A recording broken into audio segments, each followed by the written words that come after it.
I want to talk to you about renting versus home ownership. This could go along the lines of land ownership versus being a tenant. Marketplaces are a great place to start out.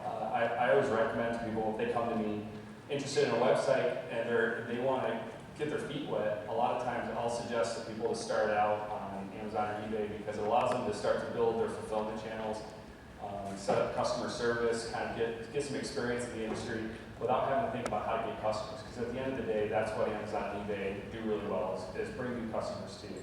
So I also recommend marketplaces for companies that are in growth mode. You know, if you're doing well and you're growing, you want to add incremental revenue to your company, marketplaces are great for that. I have a little bit of a mix up in my slide here, so I'm going to jump ahead to show you this graph here. You can see that marketplaces are great for the marketplaces. The third-party sales, this is data from Amazon and ChannelAdvisor.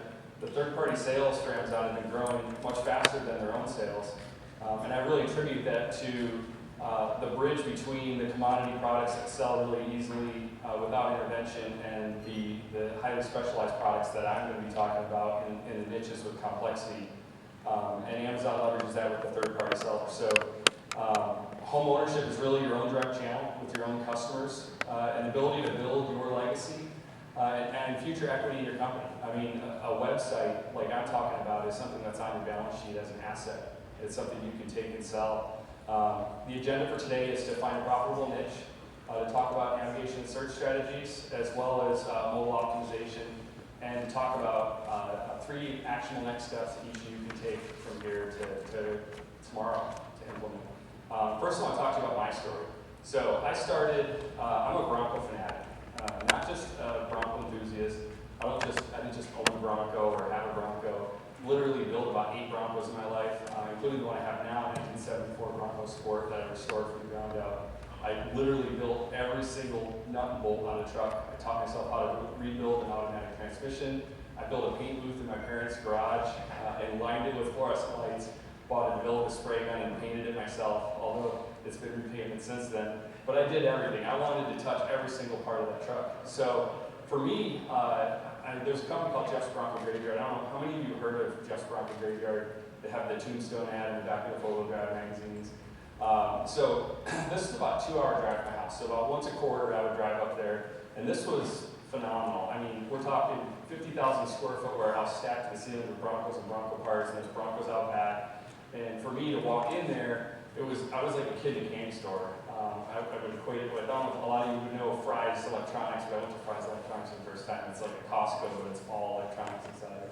Pretty cool place as well.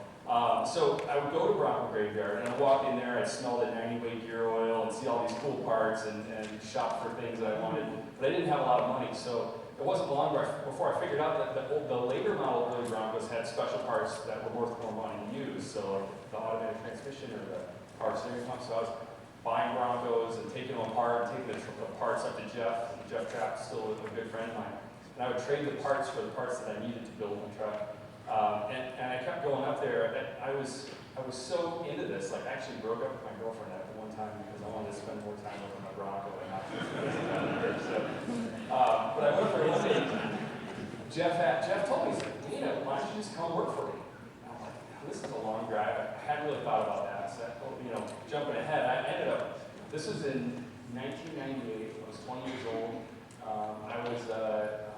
I had a little bit of experience with the internet and stuff, but I was just getting my feet wet in this market. I jumped in, but I was having a hard time figuring out how I could turn this into a career because while it paid pretty well for what I was doing, with the drive, I was spending the first 2 hours of work every day just to pay for the gas to get there because I was driving a Bronco with a 302 in it and didn't get good gas mileage. So I was trying to figure out what to do. 1998 was when Google was founded. So the internet was still in its infancy, but I saw it as a frontier. I started, poking and prodding, saying, we had a basic website at the time, which was kind of a content site with some parts for sale. And I kept bugging. There was a guy named DJ who, to keep it politically correct, the best way to describe him is he's prickly. So DJ, I always like to push his buttons, and I would come into work every day, and I always bug him and say, DJ, when are we going to get the website up to the next level? When can we build a website that's cool, that people want to bookmark as their homepage, that people want to go to on a daily basis? And I kept bugging him, and one day I was feeling a little bit extra, a little more antagonistic than normal. He was sitting at his desk, he was working, and I'm like, DJ, when are we gonna do something with the website? And he stood up, his chair went flying, everything's falling off his desk. He's like, screw you, Dan, if you think you can do a better job, go ahead, be my guest. And I'm like, what did I get myself into here? And Jeff heard it in the other room. He comes in, he goes, you know what, that's actually a good idea. Let's have you start working on the website on Friday. So from then on, every Friday I would come in and work on the website. And it's a good thing for backups, because I think I destroyed the website about 12 times over the next 6 months. But I got it right, and I started building a community. I was envisioning, in 1998, 1999, the big thing was portals. Google search engines weren't as important. It was like, Yahoo, people would bookmark Yahoo as their homepage, and it would have all this information on. So I thought, how can I build a portal for Broncos? Something where if you're a Bronco owner, you go here. And how could I also get in front of the customers? That if you think about it, I want to sell parts to Bronco owners. I want to get in front of them when they're buying the Bronco. So how do I catch people in the beginning and keep them engaged through the whole process? So I installed the ePage classifieds module that allowed people to list their Broncos for sale, and people would buy Broncos. And it quickly became the biggest Bronco classifieds on the internet. And then, I was like, well, how do we keep the people engaged that have a Bronco? So we added a reader's rights module, then we added a blog, we added a photo gallery. Jeff had this huge archive. He still has file cabinets full of like old original Ford diagrams and stuff. So we scanned all those, and we had somebody for like a year that was just scanning all day long. And we scanned all this information and created this huge community, but it literally turned into like a plug-in nightmare or plug-in hell. People would log into one system, and then they would do the password reset, and it would go to the other system, and nothing was connected. We'd update one side, we had the ePage system would do an upgrade, and it would break on the website, and I kind of had this epiphany. I'm like, if I can build a Bronco, I can figure out how to build a better website. So I bought a programming book, and I read it, and I taught myself how to program PHP, and I basically locked myself in my bedroom for like 2 months. I even told Jeff, I'm like, I'm just working from home. I'm going to build a system that does all of this. So I did. I worked on it. It actually took me a little bit longer than 2 months, but I got it done. And Jeff, I love the guy. He trusted me. He's like, you know what? You can roll this out on my website. And I put it out there. And I actually was thinking about the SaaS model before the SaaS model even existed. I was like, I'm not going to charge you anything for this up front. I just want to collect $500 a month. So, I installed it on the website. This was really like Web Shop Manager version half. It wasn't even 1.0 yet. It was still beta. And we launched it, and it started working right away. Picked up where the other system had left off. And it wasn't long before we doubled our orders. And then a little bit more time, tweaking things, optimizing. We actually used Amazon for inspiration. I remember putting the shopping cart on the right-hand menu so you could see products, put products in your cart without leaving the page. Was something Amazon did. And then we doubled our orders again. And then we doubled our orders again. And an interesting thing happened. So the suppliers that were supplying parts to Jeff, they started asking questions like, Jeff, why are your sales increasing so fast? One gentleman, Mike Kirkus at Complete Off-Road, he noticed that Jeff went from selling like 1 roll cage a week to selling like a couple, or I think it was 1 roll cage a month to selling a roll cage a week. And he just couldn't believe how much his sales had picked up. And he asked Jeff, what's going on? Why are your sales increasing so much? He said, well, I got this guy, Dana. He figured out how to build a better website for me. And he's just constantly working on it, adding new content, and getting people to the website. And so Mike asked for an introduction, so I met Mike Kirkus and built him a website for CompleteOffroad.com. He's since built the website up, following the model I have, and sold it to another gentleman, Rich Conlon, who's continuing to grow the business. And Mike has actually built another website with us selling tools that service the industry he was catering to. But it spawned from there. Next thing you know, I had a dozen customers, I had 2 dozen customers, and I realized that this is my calling. This is how I took my passion for Broncos and turned it into something where I can work hard and focus and build something great. Now we have 500 customers, and we processed in the last 12 months about 1 million orders and about 100 million in revenue. And at this point, we're pretty much the largest custom data automotive e-commerce platform on the internet. So that's where I came from. So the thing that's exciting for me is that the unique barriers for automotive e-commerce in the DIY segment, these are people who want to do it themselves, is still very low. It's among the lowest penetration. Some of you might have seen this. This is data from ISI and AASA report. Auto parts, and this is encompassing replacement parts as well, is still penetration that's there with furniture and groceries. That, although we see Amazon Fresh is delivering groceries now. The other thing that stops penetration is the same day repairs. If I'm driving along with my daily driver and the transmission blows, I don't really have an option. I got to get that fixed so I can get to work the next day. And consumers are wanting to do pre-sales research, wanting to be able to go into a physical store and look at products and do that research, and looking for help with installation, tips for installation, and the concerns of post-sale support. If I install this, who's going to help me? Who's going to support me if there's a problem? So, and of course, the technology barriers to entry. It's difficult to build a website that can do what is required for the automotive industry. So the big thing that's exciting here is that the gold rush is still in full swing. In my opinion, the opportunity is as great as it's ever been. AASA expects the growth to be, the penetration to be 17% by 2018. The key is how do we avoid the challenges, so not selling transmissions, replacement transmissions, but leverage the opportunities. Maybe we're selling performance upgrade transmissions. So the question I would ask you is, what products do you see trending that maybe fit these criteria? The biggest thing, I'm more passionate about a niche. I built like almost all my slides about the niche aspect. And my sales reps, Jordan and Brent, will tell you I am all about the niche because I feel like in any industry, not just automotive, if you ever want to be successful in anything, you have to be in a niche. You have to be focused because otherwise you spread yourself too thin. So in looking at a niche, half of the DIYers start their purchase online. This is again from the same data from AASA. Only 10% of them buy, but AASA expects the penetration or expects the purchase research phase at the beginning to be 100% by 2020. That's not very far away. Out of the nearly 500 customers that we have, and if I were to segment it, 80% of the revenue comes from the top 20%. It's pretty clear delineation. And the thing that's mind-blowing is 100% of them are in a niche or started in a niche.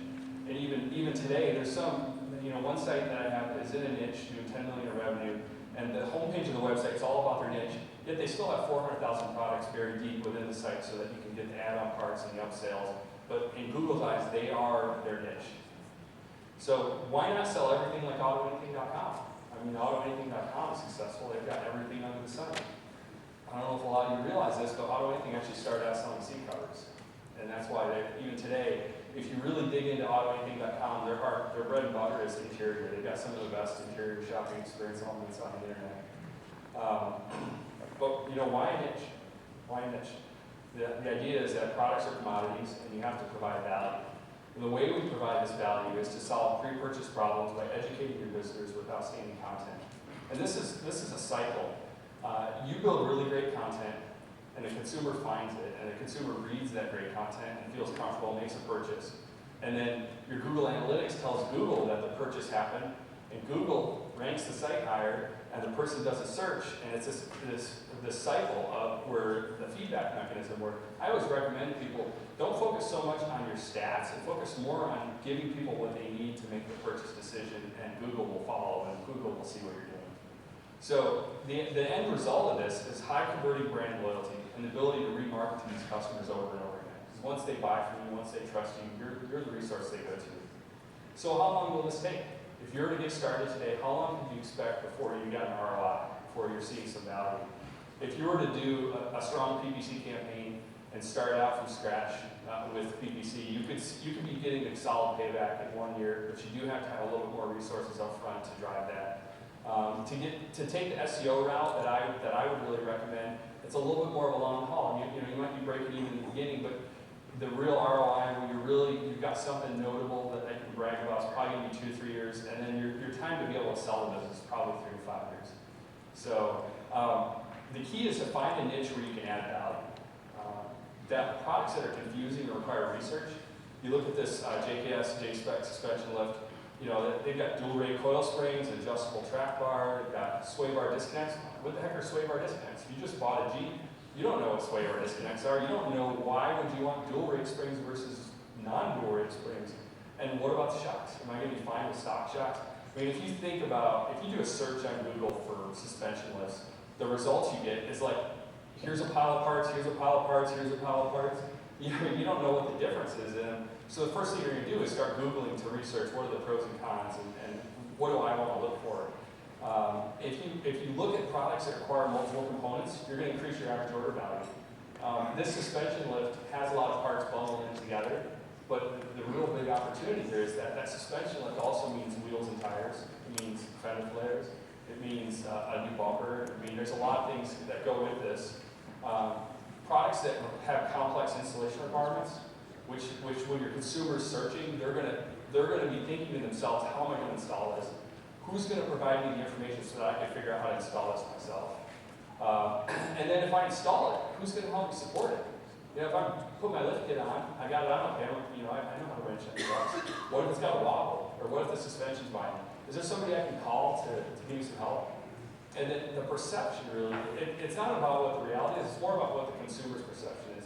If you buy a product from Amazon, and I literally buy products from Amazon all the time, so I'm a huge fan. But if you buy something from Amazon, the perception is that your options are to buy it and deal with it or return it. And that's kind of scary, especially if you're spending, you know, $3,000 on a suspension lift, you know, and there isn't really a return it option. Once you've got your truck ripped apart and this installed, you're stuck with it. So finding the right type of customer, passionate hobbyists, exhibit A right here. Somebody who's passionate about their hobby is going to spend money like you wouldn't believe. There's studies out there that talk about people are willing to spend money on their hobby. Even in financial difficult times, they'll spend money on their hobby ahead of other necessities because it's the thing that gets you up in the morning. It's the thing that makes you happy. And I think the automotive industry is a perfect example. Customers that have a problem to solve. I think a really excellent example of a problem to solve is, I've got my lift kit on, I've got my big tires, I've got my fender flares, everything's going good, and I go to hit the gas and it's kind of slow. It's not driving, it's not as fast as it was, so I need to bring a pinion upgrade. You know, thinking about problems is always a good area, but you don't want to be dealing with the problems of like, you know, the blown transmission or broken windshield. That's a problem that you really need to solve right away. So looking at the B2B market, if you could get a contract or the first sale on a fleet of trucks and have those recurring sales on the fleet of trucks, or the government, you know, we all love the government. I don't know if any of you heard of Banks Power just got the contract for the diesel engines and the new light tactical vehicle with Oshkosh. I think that's probably one of Gail's greatest accomplishments. He's very proud of that. And it's definitely a great opportunity, a great example of SEMA helping larger organizations. And thinking about demographics, women buy more often and men focus more on big ticket items. I think we could probably all relate to that. You want to think a little bit, there's other demographic angles too, like millennials are probably going to be shopping on the phone. And if you're selling newer parts for like the new Tacoma, you're probably got millennials buying parts on the phone, whereas if you're on selling classic restoration, one of my clients, xks.com, we sell one of the largest Jaguar parts dealers. Their mobile traffic is only like 15%. It's a lot of guys that are sitting down doing research and planning out their purchases and probably more comfortable on a desktop. So the other thing to think about is the right type of products. Marketing and content. Everything I'm talking about is about marketing and content. So if you're picking products that you want to develop content for, if you're able to get the right volume of orders, you know, you don't want to be selling little tiny orders. You know, Powersports has great markets, but every order is like $30. But if you go on the other side, a supercharger, you know, a supercharger is like $5,000. So that's a great order to get. But you know, you might be getting one order a week the first couple months. And so that's only one customer review. It's only one opportunity to improve your process. The sweet spot maybe is in that $500 range where you're getting a lot of orders, a lot of motivation, things to keep your team on task. So you want to look at a good price point with good, you know, products have a good margin, manufacturers that enforce MAP pricing. Our client back industry is probably becoming one of the more rigorous when it comes to enforcing MAP pricing. And town companies have great margins because of that, so they're able to maintain their dealer base. Think about sales tax. This is an interesting strategy as we move into picking the right niche. There's certain industries like the Volkswagen Beetles. If you look at all the suppliers for the VW parts like Pacific J-Bugs, West Coast Metric, and some of the other ones, They're pretty much all on the West Coast. There's one in Michigan, but most of them are on the West Coast. So if you're in Nevada or Arizona, you've got a sales tax advantage for all the guys in California. So you can run a PPC campaign promoting the fact that you know sales tax to all the California residents. So you want profitable products. There's no better example than big screen TVs. I just saw a 65-inch TV on Amazon for $1,000. Unbelievable. There's no money to be made selling big screen TVs, but there's a ton of money to be made in all those little cables and mounting brackets and stuff. They can be between 100 and 1,000% profit. So you want to build content for products that have staying power. This is an area I'm not a fan of selling apparel and clothing, because you'll spend time building that perfect listing, getting all the content and description dialed in, and then it goes out of season, and then out of style. So you want products that are going to have good staying power. Probably top cover for the new F-150. You're going to be able to build that content, and it'll last through the life of the product. With products, small products, you're able to offer free shipping easier. Incidentally, you get the returns. It's easier to deal with the returns and eat that shipping. So large products require logistics. A client that sells a lot of large products, and in the beginning they had a lot of connections with the truck freight distribution system. So they're able to use that as a competitive advantage. You'll also find that there's not as many competitors in the large products. So if you can find the right angle and leverage the right opportunity, that can work for you. And the big thing here is hard to find locally. You look at the vehicle niche like Bronco Graveyard, I told you about that. The transmission conversion kits. This is a kit from American Powertrain, a client of ours that's been with us for a long time. We just redesigned the website to have these really powerful landing pages that they basically just listen to their customers. And every time they got a phone call, they would write down the question people were asking.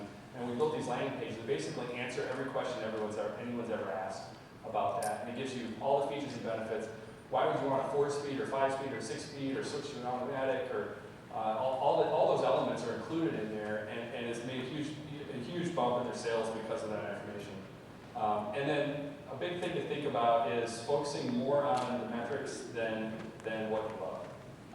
Mark Cuban's, I don't know if I go this far, but Mark Cuban's famously saying that the follow your passion advice is one of the worst advice that anyone gives an entrepreneur. I believe in following a passion to a spot where you can find some way to pivot and take it to the next level.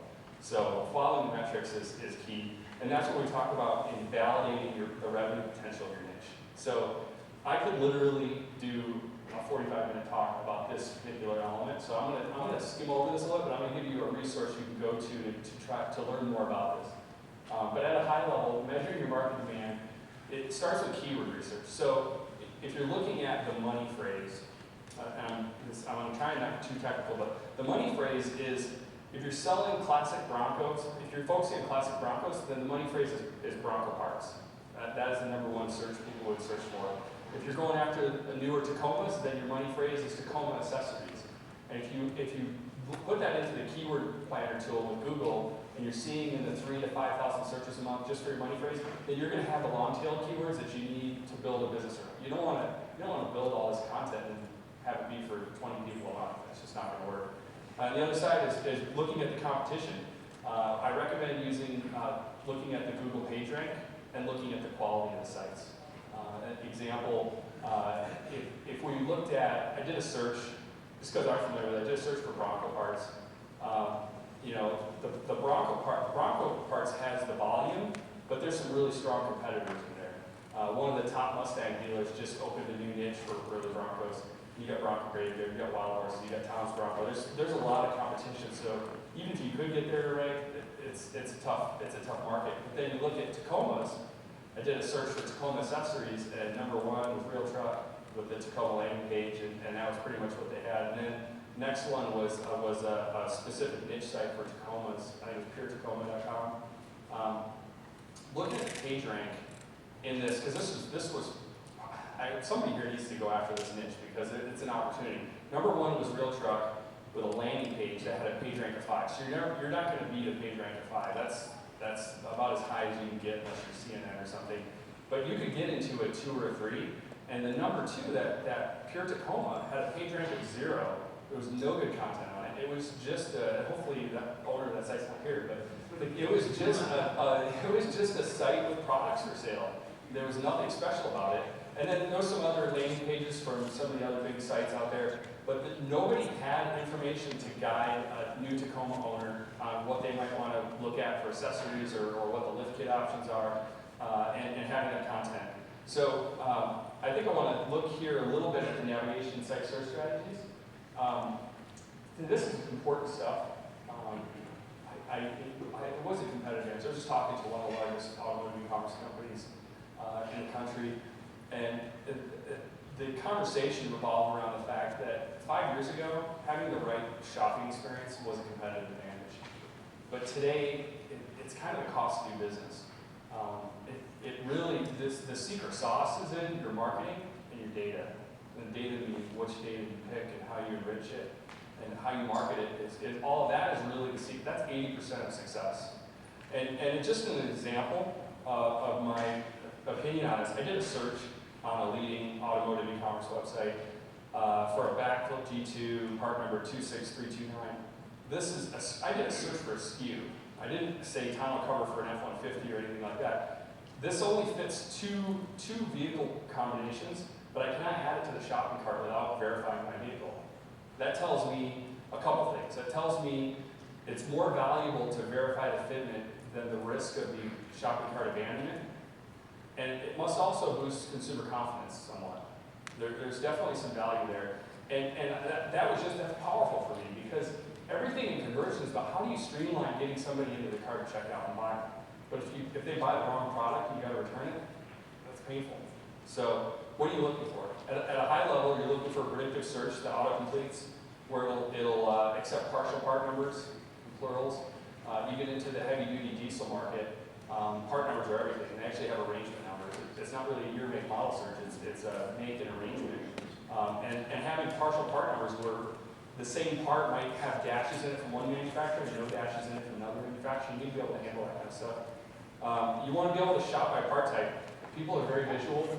They want to browse. There's different groups of people, really. You've got people who are ready to buy right now. They've got a part number and they want to put it in their cart and buy it. You've got people who they know they're looking for a tonneau cover. They don't care what kind of vehicle. They want to look at what are my options for tonneau covers. Why would I want to roll up tonneau cover versus a hard tonneau cover? And then you got people who just bought a new truck and they don't even know what kind of part they want. They just want to go put it in their truck and see what things fit. And the middle category here fits with the middle group. The shop by part type, being able to go to categories, click on pictures, having really good photography, and then grouping the products by series. I see a lot of sites out there where you jump into a category for tonneau covers, you've got like 100 G2s and 100 HDs for all the different fitments. You want those grouped together so the customer can compare them. And that brings you into the filters, being able to filter by type, by size, color, material, just like eBay and Amazon do. And then shopping by vehicle. Being able to put in your vehicle, this is the last group where I just bought my truck. I don't even want to waste time looking at something that doesn't fit my truck. So I'll put in my year, make, model, fitment. I want to see a filtered shopping experience. And if I get down to that product series, I want to be able to verify my fitment when I hit the buy button or at the shopping cart stage. And then a little sidebar, and this is something that I've kind of come to champion more recently, is having a dual category tree where you have your normal category tree organized by part type, and people can use your make, model, filter, but then having a separate category tree that starts with the make, model, it has your vehicle and pictures. There's a segment of people that are very visual. They want to click a Ford logo, they want to click their F-150 picture, and get down to the parts that way. So offering that not only helps the consumers who are looking for that shopping experience, but it also adds additional SEO value to bring that information into your category. Google is indicating to us that a category is very powerful in driving the relevancy of the products. So this is kind of a difficult point for me on the what we call the $30,000 burn victim. I would say probably once a month we get a phone call from somebody who spent $30,000 on the website. That's really an educational process for the developer who attempted to build the website, and it doesn't really happen on all front. Nobody goes into it saying I want to spend $30,000 and not get what I wanted.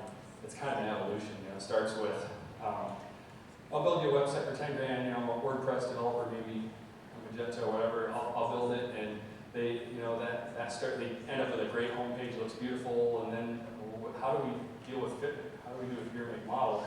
So then it's another $10,000 to get that. Okay, I guess that's what we got to do. We'll do that. And then they're starting to add products, and they get into the third phase. And the third phase is they're adding products and realize there's a lot of SKUs. The automotive industry is loaded with products.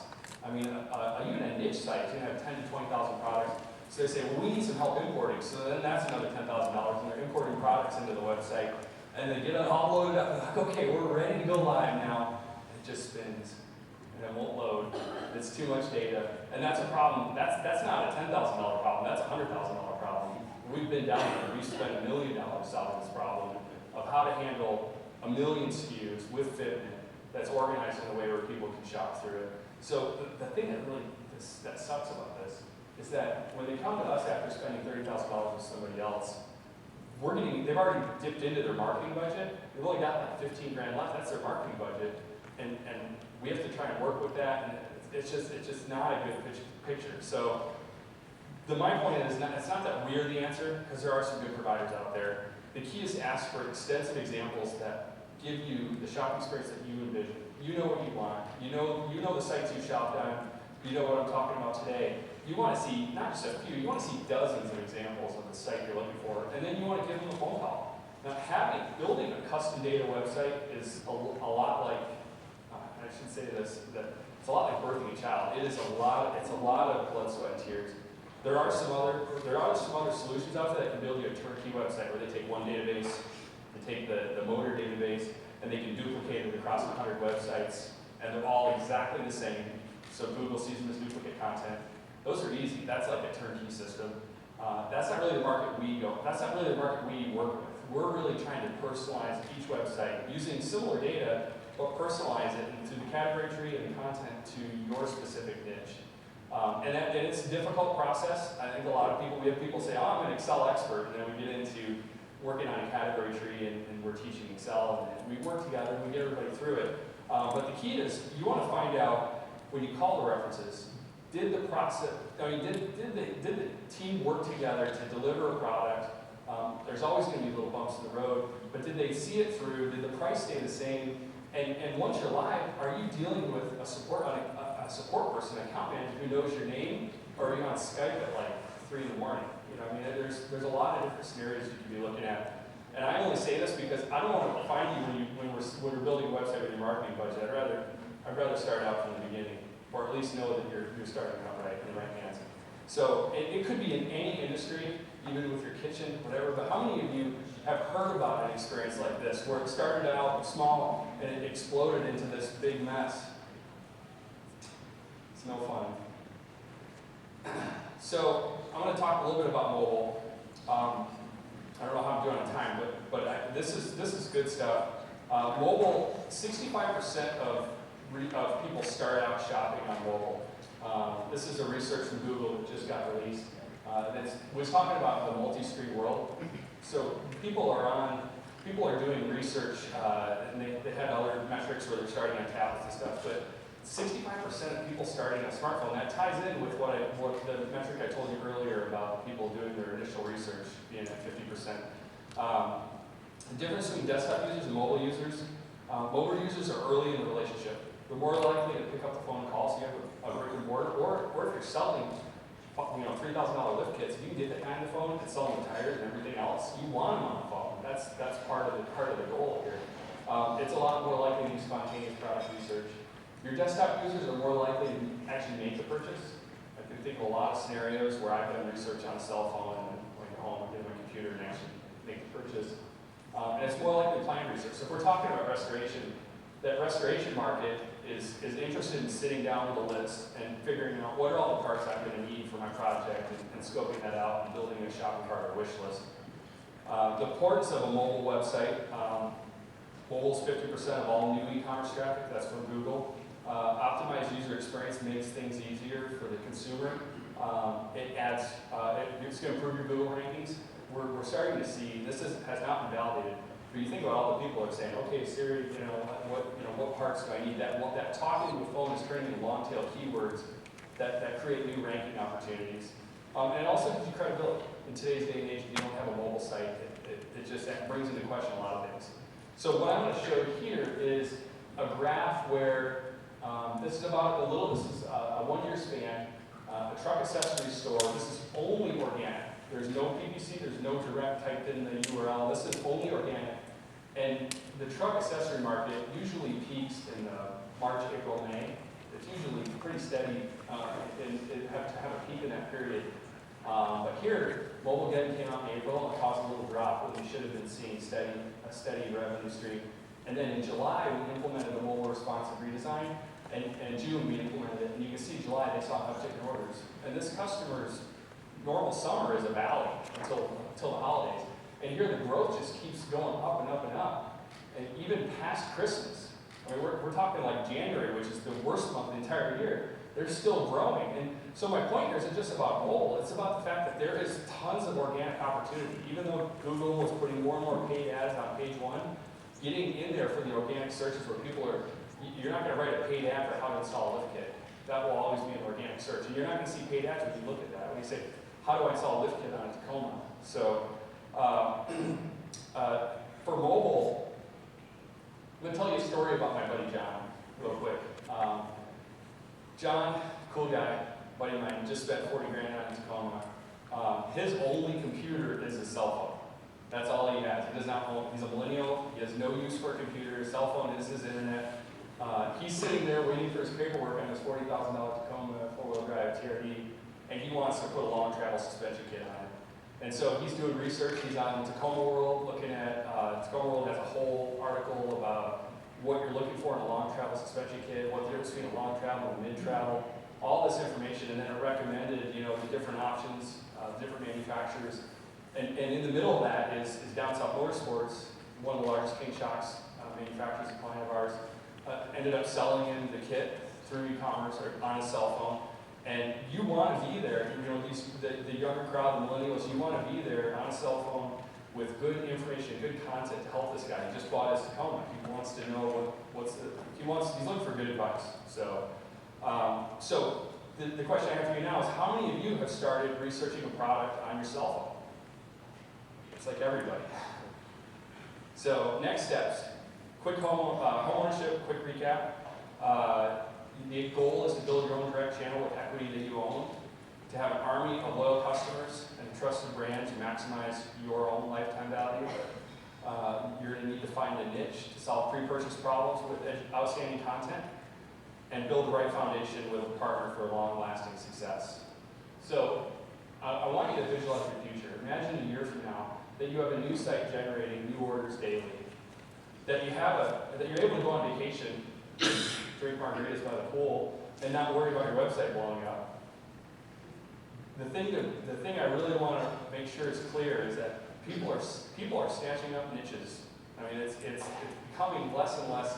That whole thing I said about the quality of the website, when you go to do your search for the money terms, 5 years ago, you'd find all kinds of horrible OS commerce websites and stuff that we do. The bar was low, so you could jump into any niche pretty easily. It's slipping, but there's still a lot of opportunity out there. So getting ahead of that, if you follow these steps, you too can have a home of your own with your own customers. So the actual next steps I talked about for everybody. When I talked about the metrics, how to dial in the metrics for your search, the page rank, this blog, eCommerceFuel.com blog, this is a phenomenal resource. He gets the niche. It's the best culmination of how to validate a niche. I can't write it any better when it comes to the actual recipe of finding a niche, validating it, making sure that you're going to be able to penetrate it. I also recommend signing up for our blog. I just finished writing a 12-part series on big data e-commerce, and we'll be sending out regular updates on that. And I'm always sending out great information to help e-commerce store owners grow their business. Here's a link to the AdWords Keyword Planner. A lot of you can search for AdWords Keyword Planner, or just Google Keyword Planner, but there's a link for it. And then evaluating your competition with the PageRank plugin or the Moz bar from SEO Moz. The Moz bar has some other cool tools in it. One thing I didn't put on here that I would recommend, if you want to know about SEO, check out SEO Moz. They have a whole page to tell you basically a crash course on SEO. Everything you want to know about SEO I would definitely check that out at SEO Moz. And then for those of you who have a website already, here are some tips that I have if you have a website. So Lucky Orange, I just installed this on our website a couple months ago. A friend of mine turned me on to it. It's almost sketchy in a way, but it lets you watch users on your website in real time. So you can see their mouse moving while they're shopping your website, and then you can see heat maps of what areas got the most clicks. And while you're watching these in real time, if somebody's on your supercharger page with a $5,000 ROI or airbag kit or whatever, you could live chat with them and say, hey, do you have any questions about this? So you can initiate chats. And it records all these sessions. So you'll log in after a day and you'll see 10 people's recordings of what they did on the website. And none of it's personally identifiable, but being able to watch how people use your website was incredibly eye-opening, and it caused me to make 3 changes on our user interface on our website immediately. And it's just been a very powerful tool. SumoMe is a great tool. We installed this on our website and literally doubled our conversions overnight. SumoMe is a suite of tools to get people to sign up to your newsletter. So it has that exit intent pop-up. When somebody's on your website and they're ready to leave, it gives you one last page view. So they'll see a form and you can say, download our white paper or something that adds value. You're not gonna push somebody too hard, but you want to give them something of value in that last page view. And then this article here on SumoMe about sub-articles, probably one of the best content development articles I've found. It talks about your time's valuable. So if you're going to write an article about something of value, you don't want to just write one blog post and that's it. And you need to be generating inbound links. So what this talks about is creating one master article that's the panacea of one topic. Tacoma suspension lift kits for long travel, off-road pre-run racing, or whatever. And then it gives you a guide on how to create 5 sub-articles that you can then put out on other websites as guest blog posts, which will then link into your website, increase your page rank. So I'll tell you a quick story about Derek Dodson, good friend of mine, Dale Superstore. Derek, you know Derek too. He's a great guy. He's been with us for about 3.5 years now. He's absolutely crushing it. He started out with another vendor. He spent about 6 months with another vendor. And it was kind of, I don't know really what happened there, but when he came to us, we went ahead and built a website, 90 days, went live. In the first 6 months, he did $500,000 in sales. And so his biggest frustration was the fact that he wanted that $500,000 in sales 6 months earlier. And today, in a 6-month span, it's like in the millions. So the point I want to make is that time is everything. And getting something going, getting out there and working on content, building the brand, there's no time like the present. So my offer is, I'll be here, we don't have a lot of time after this. What I want to do is offer to sit down with everybody, between me, Jordan, and Brent, be able to sit down with anyone who wants to brainstorm ideas, even if you're not ready for a website, you just want to talk about things. There's not a lot of time here, so our focus here is going to be to take your information and try to schedule a time during the next few days where we can sit down and talk while you're still here, and make sure we cover everything. So with that, I just want to welcome everyone to home ownership.